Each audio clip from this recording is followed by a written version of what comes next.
All right, welcome back to the speed banking class. This is module 7. In this module, we're going to be talking about the two different methods that you can use to apply the speed banking strategy. So like we do with every module, we've got to talk about our disclosure first. I'm not a licensed attorney, accountant, financial advisor, real estate broker, real estate agent, or any other licensed individual.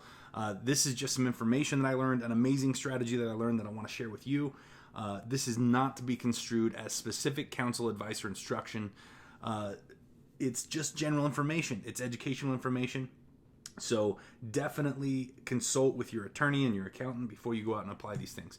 Now, the two methods that we're going to talk about today, they're referred to as the chunking method and the flipping method. And we're going to break both those methods down. We're going to talk about some of the differences. And then we're going to continue on in future modules. We're going to dive a little bit deeper into this, but I want you guys to have a general understanding of the difference between the chunking method and the flipping method. So let's go ahead and start with the chunking debt method. So the chunking method, you use this method when your total line of credit limits are less than your total debt. So if you have, for example, $100,000 in debt and you have $25,000 in credit card limits combined, then you're going to use the chunking method. Speed banking will still work for you. You're just going to use the chunking method rather than the flipping method.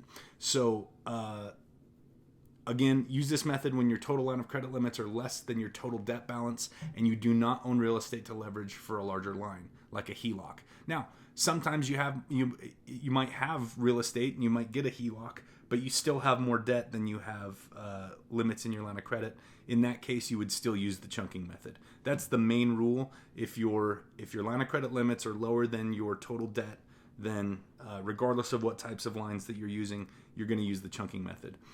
The lesson from Module 2 was an example of the chunking method. So if you want to go back and review that, you can see a perfect example of the chunking method and how that's used.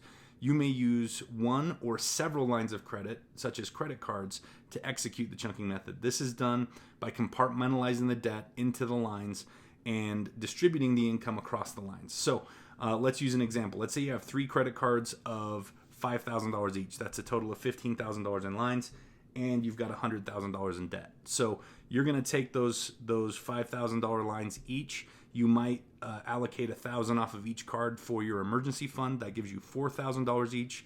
That gives you a $12,000 chunk. So each time you chunk, you're going to be chunking $12,000. So you're going to take those lines of credit. You're going to fill them up to $4,000 each with transferred debt or existing debt on those lines.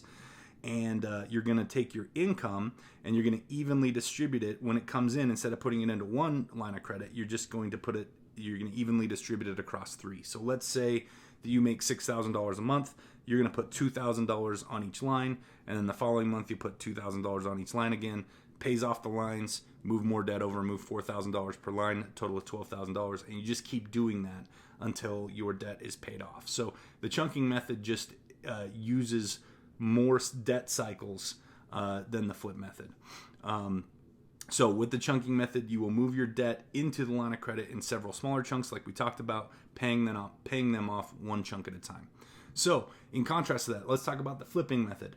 The flipping debt method, you use this method when your line of credit limits is or are greater than your total debt balance. So if you have one line or multiple lines, but your total limits are greater than your debt balance. So for example, if you have $100,000 in debt, but you have $150,000 in limits across your lines of credit or a single line of credit, then that's where you're going to be using the flipping method. It's just going to work better for you. It's going to work faster for you.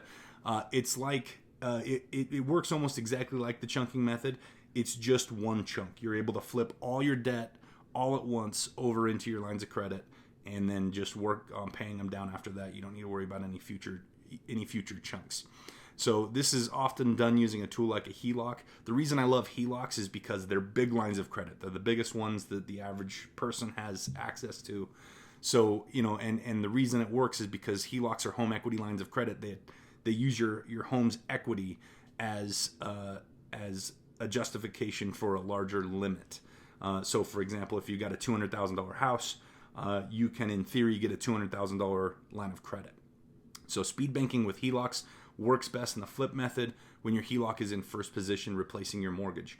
A lot of people ask about second position HELOCs and why they wouldn't just do a second position HELOC. A lot of people, for some reason, have a lot of anxiety about getting rid of that mortgage. Some people, it's because of the interest rate, right? But we've already talked about interest rates and why that's not a logical thing. Do the math, figure out how much total interest you're going to be paying in on each side.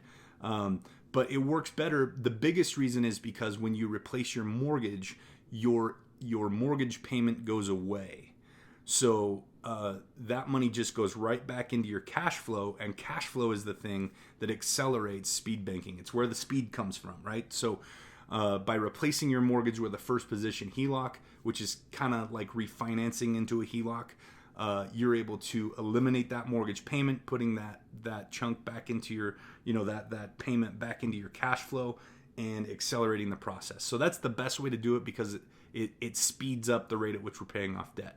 In this case, it's one big chunk to move your debt into the line of credit and then focus on debt pay down. So with the chunking method, where it's, the example we used, it was several $4,000 to $12,000 chunks that we were going to be doing over the course of applying the speed banking strategy to pay off debt. In this case, it's one big chunk. We just move all the debt over into this giant line of credit and then put our income in it until it's paid off. So that is the difference between the chunking method and the flipping method. Hopefully you guys got some good information out of that. That wraps up Module 7. In Module 8, we're going to talk about prioritizing debts to pay off. So we will see you guys on the other side.